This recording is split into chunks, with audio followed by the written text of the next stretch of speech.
causa de uma disputa judicial.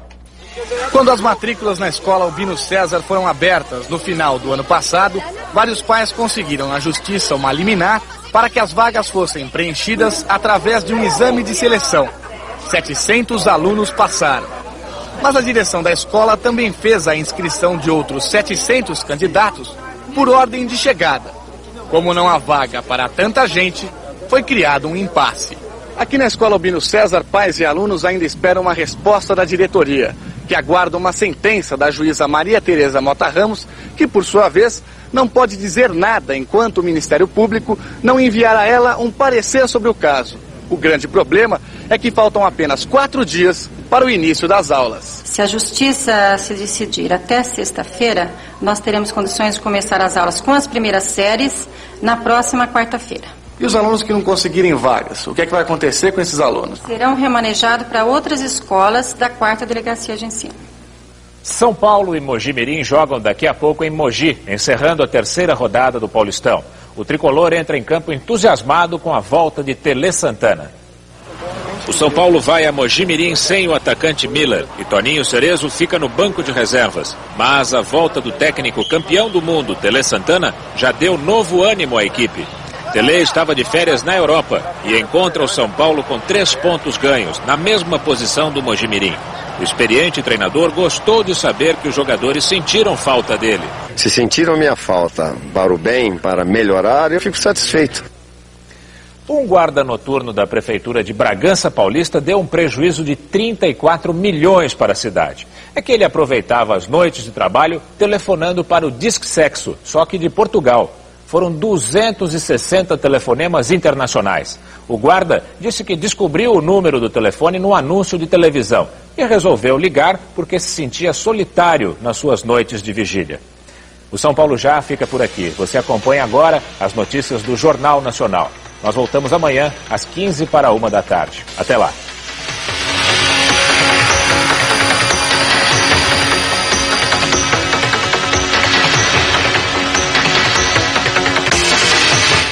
Globo, 5 segundos para o próximo programa.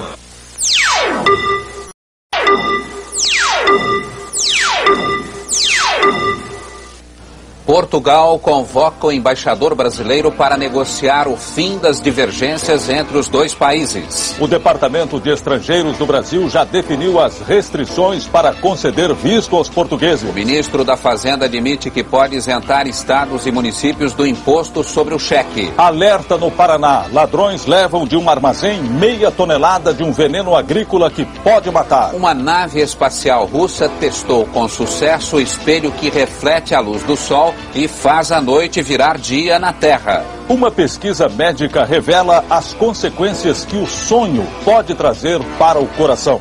O Jornal Nacional está começando agora.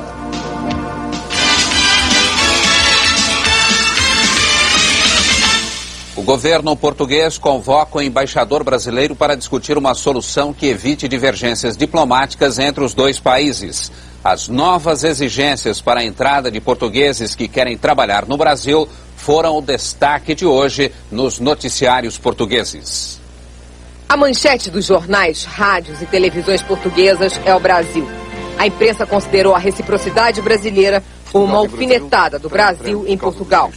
Com a notícia na rua, as atenções se voltaram para as reações do governo português. No Conselho de Ministros, ninguém quis falar sobre o assunto. O porta-voz, Paulo Teixeira Pinto, foi diplomático.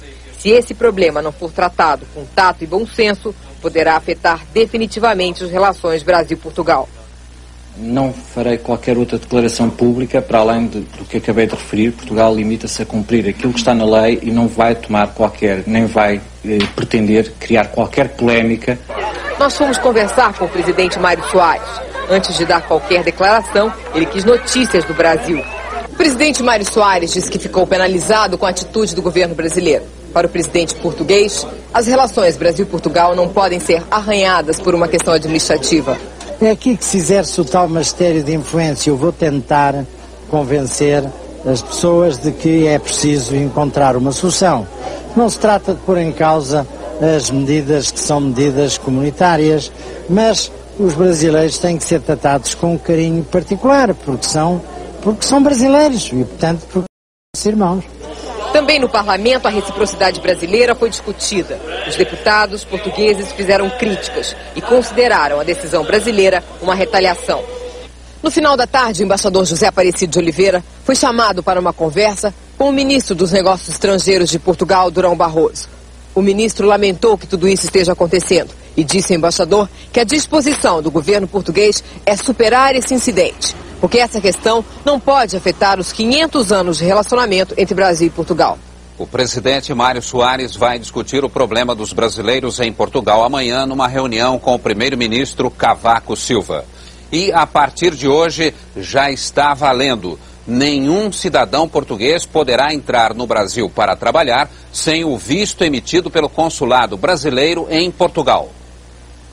O decreto que muda os critérios para a imigração de portugueses no Brasil já foi publicado no Diário Oficial. Mas os portugueses que desembarcaram hoje no Rio de Janeiro não tiveram que passar por nenhuma fiscalização especial. Ninguém foi barrado. Mas no Departamento de Estrangeiros do Ministério da Justiça, a situação dos portugueses já mudou.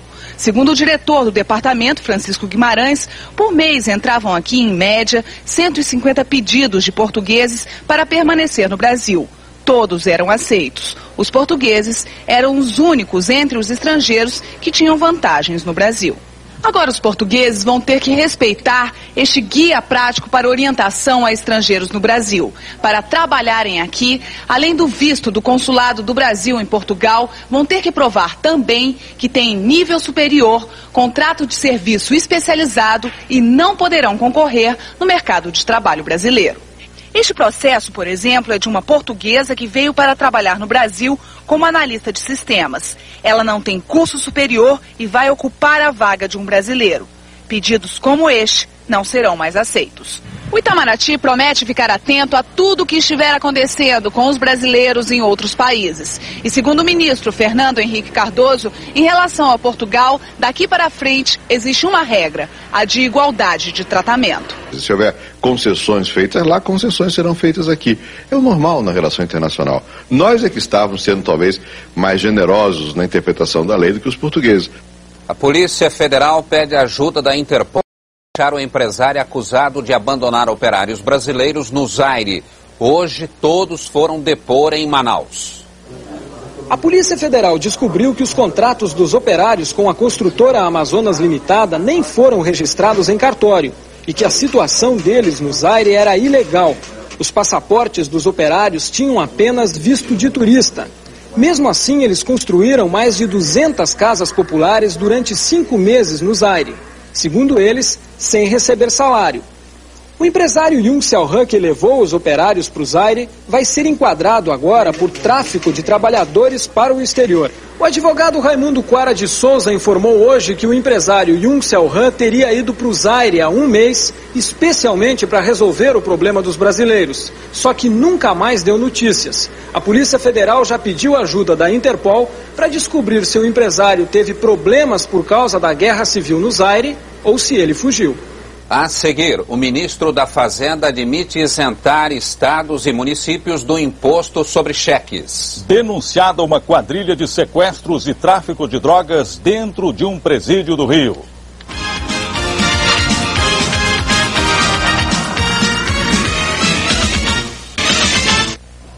O ministro da Fazenda, Paulo Haddad, vai ao Senado explicar o ajuste fiscal e admite que o governo poderá reduzir o prazo de vigência do imposto provisório sobre movimentação financeira. O ministro também informou que as transferências federais a estados e municípios deverão ficar isentas da cobrança do IPMF. Senadores atentos, é a aula de ajuste fiscal. Mas nesta matéria, quem aprova ou reprova não é o professor. O aluno é quem avalia. E se o mais difícil é o IPMF, a explicação tem que ser precisa. É o imposto provisório, é o imposto de travessia entre a execução orçamentária de 93, início de 94, e a implantação do novo sistema tributário que vai ser formulado na revisão constitucional de 93 e implantado em 94. Quem paga o IPMF? O professor responde: acima de 10 salários mínimos, todo mundo. E deixa claro que o governo está de olho na economia informal, que gira hoje em torno de 200 bilhões de dólares. Em compensação, o governo que escapam do IPMF, os aposentados, porque vão ter um reajuste de 0,25% nos benefícios. Quem ganha menos de 10 salários mínimos, porque em vez de recolher 10% para a Previdência, vai pagar só 9,75%. E os poupadores, porque a caderneta de poupança que ficar no mínimo 3 meses sem retirada, vai render 0,25% a mais. Bom, o governo já trabalha na regulamentação total desse novo imposto, regulamentação que vai eliminar todas as dúvidas técnicas, mas que vai ter de passar também pela aprovação do Congresso. O Banco Central adianta, por exemplo, que a transferência de dinheiro da conta de um banco para a conta de outro banco, quando contas do mesmo titular, essa transferência não vai pagar o imposto. Mas o imposto vai ser cobrado na transferência do dinheiro do fundão para a conta corrente ou vice-versa do mesmo titular no mesmo banco. Os senadores, enquanto isso, preparam emendas para a votação desse novo imposto. As emendas, na maioria, tentam recriar isenções que já foram rejeitadas pela Câmara. Mas o Senado deve manter essas compensações todas do imposto para saques em bancos das aposentadorias e pensões, dos salários de até 10 mínimos e também das retiradas de poupança que permanecer depositada por 90 dias ou mais. Isso está realmente garantido. O governo vai criar incentivos para aumentar a produção de carros a álcool no país. Antes de discutir com os ministros da área econômica a retomada do pró-álcool, o presidente Itamar Franco recebeu os dirigentes da Liga de Escolas de Samba do Rio de Janeiro. Os representantes das escolas de samba do Rio de Janeiro pediram ao presidente apoio para a criação na cidade do Carnaval, um espaço com capacidade para shows o ano todo. Eles querem também a concessão de galpões da Companhia Docas, hoje ocupados de forma irregular por 9 escolas de samba. Num discurso de improviso, o presidente lembrou o apoio que deu às escolas de samba de Juiz de Fora quando era prefeito. Segundo ele, o Carnaval é uma atração que gera divisas para o país e é a festa do povo. Mas qualquer decisão do governo só será tomada depois do Carnaval. O presidente fez questão de explicar por que recebeu os representantes das escolas de samba no Palácio do Planalto. Ao receber os homens que fazem as escolas de samba, que proporcionam um carnaval que autoridades comparecem, o presidente tem que ser autêntico, porque seria incrível que, ao não recebê-los, pudesse amanhã comparecer também ao Carnaval do Rio de Janeiro. Em outra audiência, o presidente Itamar Franco recebeu 4 ministros e o presidente do Banco do Brasil. Eles começaram hoje a discutir medidas de curto e médio prazo para incentivar o combustível. O setor alcooleiro emprega 1,5 milhão de trabalhadores e a indústria automobilística produz cada vez menos carros a álcool. O governo quer renovar linhas de crédito para o plantio de cana, abrir financiamentos para estocagem e assim forçar um aumento na produção de carros a álcool para no mínimo 40%, garantindo o emprego no setor. Pedido hoje o afastamento do defensor público Paulo Ramalho do caso do assassinato da atriz Daniela Pérez. A ação popular foi entregue à justiça pelo advogado João Batista Alais. Ele alega que Guilherme de Pádua tem condições financeiras de pagar um advogado e não precisa de justiça gratuita. A juíza Denise Camolês está analisando o pedido. O diretor de um dos maiores presídios do Rio é afastado do cargo. Ele é acusado de chefiar uma quadrilha que agentes penitenciários que distribuía drogas na cadeia e praticava sequestros. Hoje, a diretora do Sistema Penitenciário do Rio admitiu que há irregularidades nos presídios. Corrupção, tráfico de drogas, sequestro e assassinato. Os acusados destes crimes são agentes penitenciários do presídio Milton Dias Moreira, no centro do Rio. As denúncias partiram dos presos. Esta semana foi encontrado na cela do ex-soldado da Polícia Militar, Jerônimo Augusto da Silva, um dossiê que ele estava preparando para entregar à polícia. O SPM acusa 7 agentes penitenciários de formarem uma quadrilha chefiada pelo diretor do presídio, José Henrique Lessa. Eles controlariam o tráfico de drogas dentro da penitenciária. Foram encontradas maconha e cocaína num cofre na sala do diretor. A quadrilha também teria matado 10 pessoas e feito 3 sequestros. As vítimas são parentes de presos, geralmente grandes traficantes. Segundo o dossiê, os sequestros acontecem na saída da penitenciária no dia da visita. Depois, a quadrilha envia cartas para os presos exigindo resgate. A polícia já ouviu 22 presos, mas na delegacia eles dizem que nada sabem. O diretor do presídio não quis gravar entrevistas. Foi ele quem achou o dossiê e entregou à polícia. Pediu para ser afastado do durante as investigações. Eu acho que há corrupção no DESIP como um todo. E muitos incidentes que a gente tem conhecimento, mas a gente tenta apurar e não consegue realmente chegar, né, ao culpado.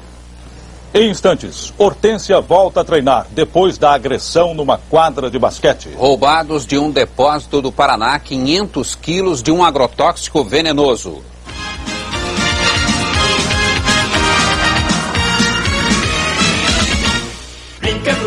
Freedom para crianças, jovens e adultos, onde o seu inglês está sempre Pink and Blue. Freedom. Matrículas abertas.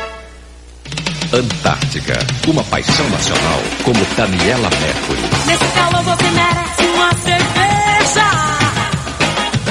Nesse calor você merece uma Antártica. Nesse calor você merece uma cerveja. Nesse calor você merece uma Antártica. Melhor pra você. Nesse calor você merece uma Antártica. Melhor pra você.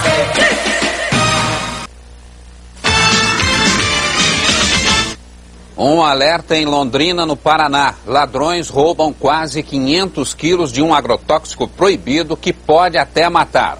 O depósito fica na zona rural, numa área de 25 mil metros quadrados. São barracões que armazenam 1.300.000 quilos de veneno agrícola. Produtos altamente tóxicos que foram apreendidos pela Secretaria de Agricultura do Paraná. Alguns porque o uso é proibido, outros porque tiveram as fórmulas adulteradas. O roubo aconteceu de madrugada. Sem que o vigia notasse, os ladrões arrombaram a porta de um barracão e levaram 80 galões, quase meia tonelada, do veneno difolatam, um fungicida que já foi usado em hortas e pomares. O cheiro de veneno aqui dentro do depósito é muito forte. Para entrar aqui só usando capa e máscara de proteção.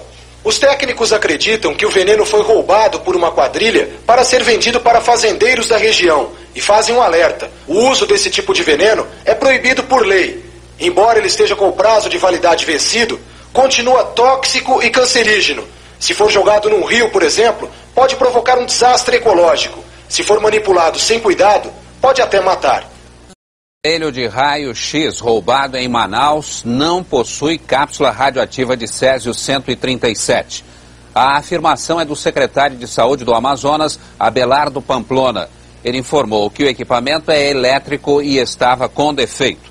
O secretário disse também que o único risco seria alguém tentar ligar o aparelho na corrente elétrica e tomar um choque por causa do defeito. Depois de 7 meses de espera, o torcedor carioca recebeu de volta o seu espaço preferido, o Maracanã.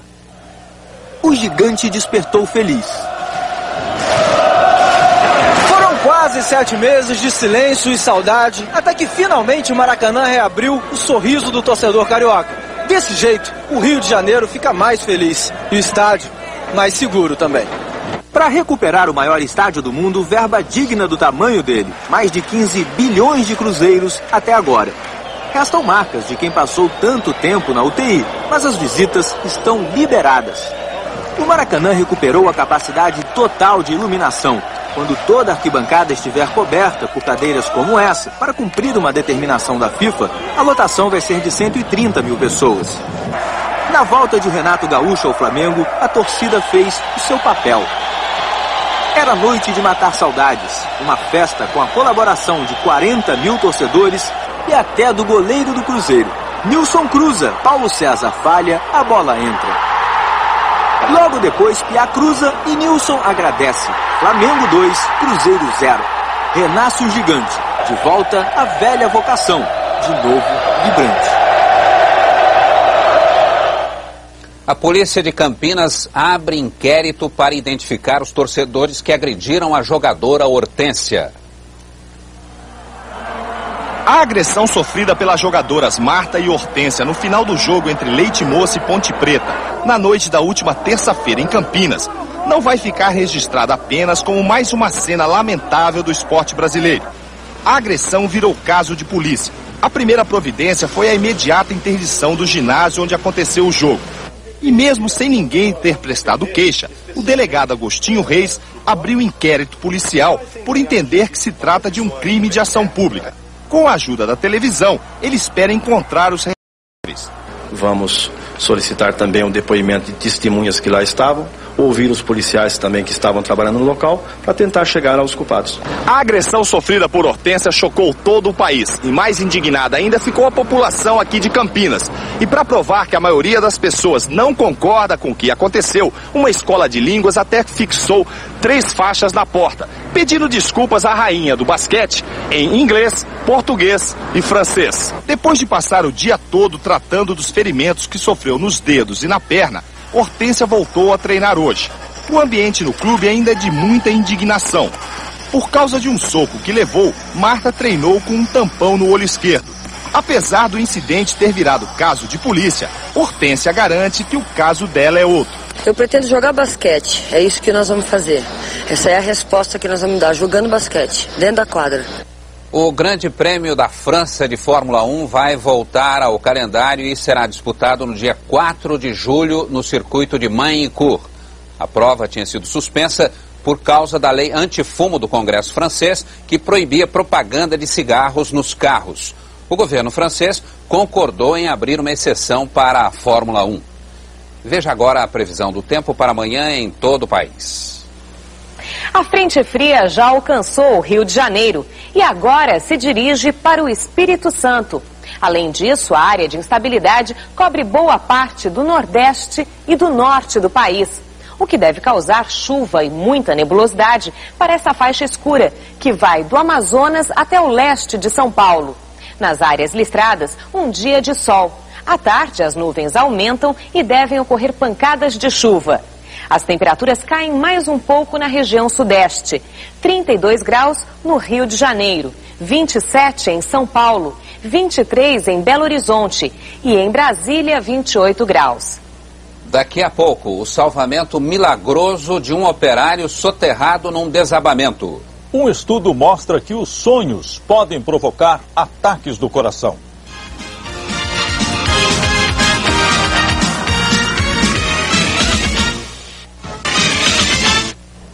A Justiça Britânica autoriza em definitivo os médicos a desligar as máquinas que mantêm vivo um jovem como há 4 anos. A decisão é inédita na Inglaterra e abre caminho para a solução de outros 20 casos em que os pais recorreram à Justiça para desligar os aparelhos que mantêm os filhos vivos.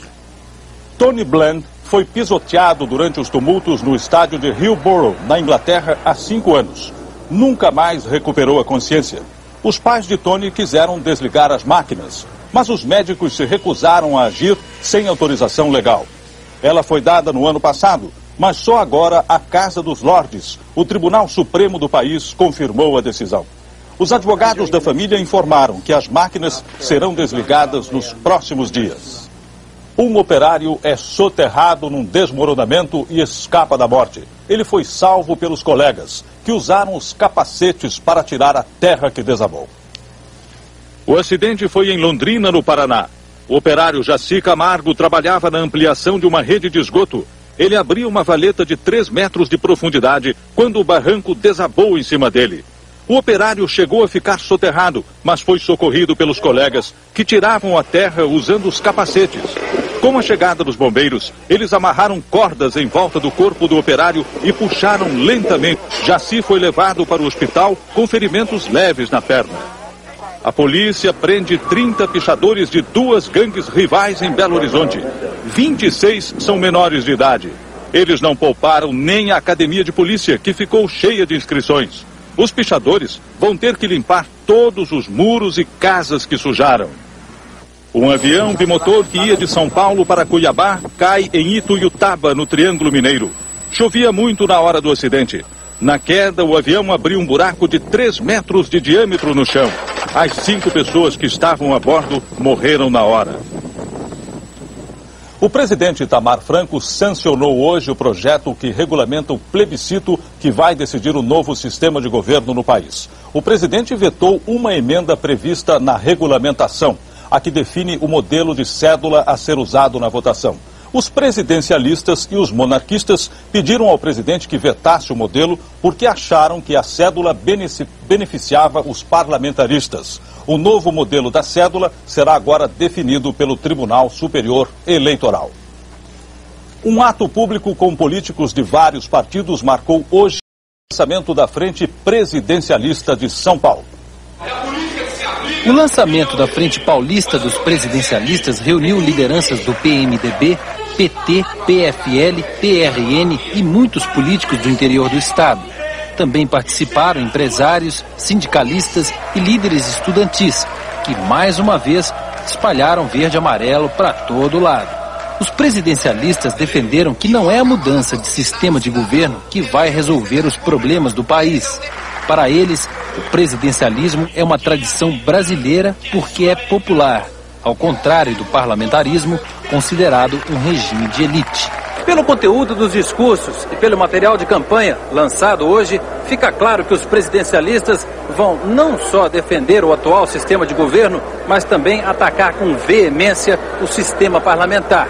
E para tentar convencer a população para o plebiscito do dia 21 de abril, eles vão usar principalmente um argumento muito ouvido hoje aqui, o de que o parlamentarismo acaba com o direito do povo escolher, em voto direto, quem vai governar o país. O presidencialismo é mais dinâmico, mais rápido nas decisões e nas decisões em que o Brasil precisa de crescimento, desenvolvimento, sem dúvida nenhuma, o presidencialismo é melhor. A Frente Parlamentarista Ulisses Guimarães faz um ato público agora à noite no Teatro Santa Isabel, no Recife. Participam o senador José Richa, o governador do Ceará, Ciro Gomes, 8 deputados federais e representantes da CUT e da Força Sindical. Um estudo divulgado hoje nos Estados Unidos mostra que o do edifício Acesso atrapalhou o trabalho dos bombeiros. Ainda não há notícia de vítimas. No início da noite, o incêndio foi controlado. Um preso da maior penitenciária do Ceará morre de cólera em Fortaleza. A direção do Instituto Penal Paulo Sarazate confirmou 40 casos da doença entre presos e funcionários. 2 pessoas estão internadas em estado grave. A Secretaria de Saúde do Estado montou uma enfermaria dentro do presídio para tratar os doentes. Pesquisadores japoneses garantem um desinfetante usado para lavar louças combate o vírus da AIDS. A notícia foi divulgada pela agência France Press. O grupo japonês Matsushita fez experiência com produto usado para desinfetar telefones e lavar louça e sistemas eletrônicos. A substância conseguiu desativar o vírus HIV da AIDS e foi eficiente também no combate ao vírus da herpes e do sarampo. O desinfetante, produzido a partir do pó de prata, foi testado na Universidade Japonesa de Osaka. 2 exploradores ingleses a caminho de um recorde histórico: a travessia da Antártica de ponta a ponta. A caminhada começou há 2 meses. Se resistirem mais 56 quilômetros, quebram o recorde da travessia. Com mais 137 quilômetros, serão os primeiros a cruzar o continente gelado. Uma tempestade de cinzas cobre a área do vulcão Mayon, nas Filipinas. A camada de poeira deixa o teto das casas, as árvores e as ruas brancas como se tivesse nevado. Com a previsão de que o pior ainda está para acontecer, 35 mil pessoas fogem da fúria do Monte Mayon. Os cientistas russos dão o primeiro passo para realizar um sonho: iluminar a Terra com um sol artificial usando um gigantesco espelho no espaço. A luz do Sol refletiu hoje num espelho colocado em órbita no espaço e brilhou por alguns segundos em vários pontos da Europa. O feixe de luz desceu em Lyon, na França, passou em Genebra, na Suíça, Munique, na Alemanha, Praga e encerrou os trabalhos por hoje na Bielorrússia. 7 minutos ao todo. Não transformou a noite em dia, mas conseguiu trazer um flash de sol para a Terra em plena noite. O espelho de 20 metros de diâmetro deixou a estação orbital russa Mir nesta madrugada. Girando no próprio eixo para ganhar equilíbrio, o espelho de plástico tomou posição no espaço para refletir a luz do Sol em rápidos flashes dirigidos a algumas cidades europeias. Na França e na Alemanha, astrônomos e curiosos garantem terem visto no céu o brilho do espelho russo em órbita. Os especialistas imaginam que no futuro possam iluminar artificialmente do espaço e esquentar regiões como a Sibéria e o Ártico. Os cientistas russos deixam claro que ainda estão muito longe do sonho de iluminar artificialmente a Terra do espaço. Entre outros problemas, eles teriam de construir um espelho espacial de muitos quilômetros de diâmetro, e não alguns metros como o atual. Mas como o primeiro passo no avanço lento da ciência, a experiência de hoje foi bem sucedida. Boa noite. Boa noite. Amanhã, o ministro do Trabalho, Walter Marelli, é um dos entrevistados do Bom Dia Brasil, às 7 da manhã.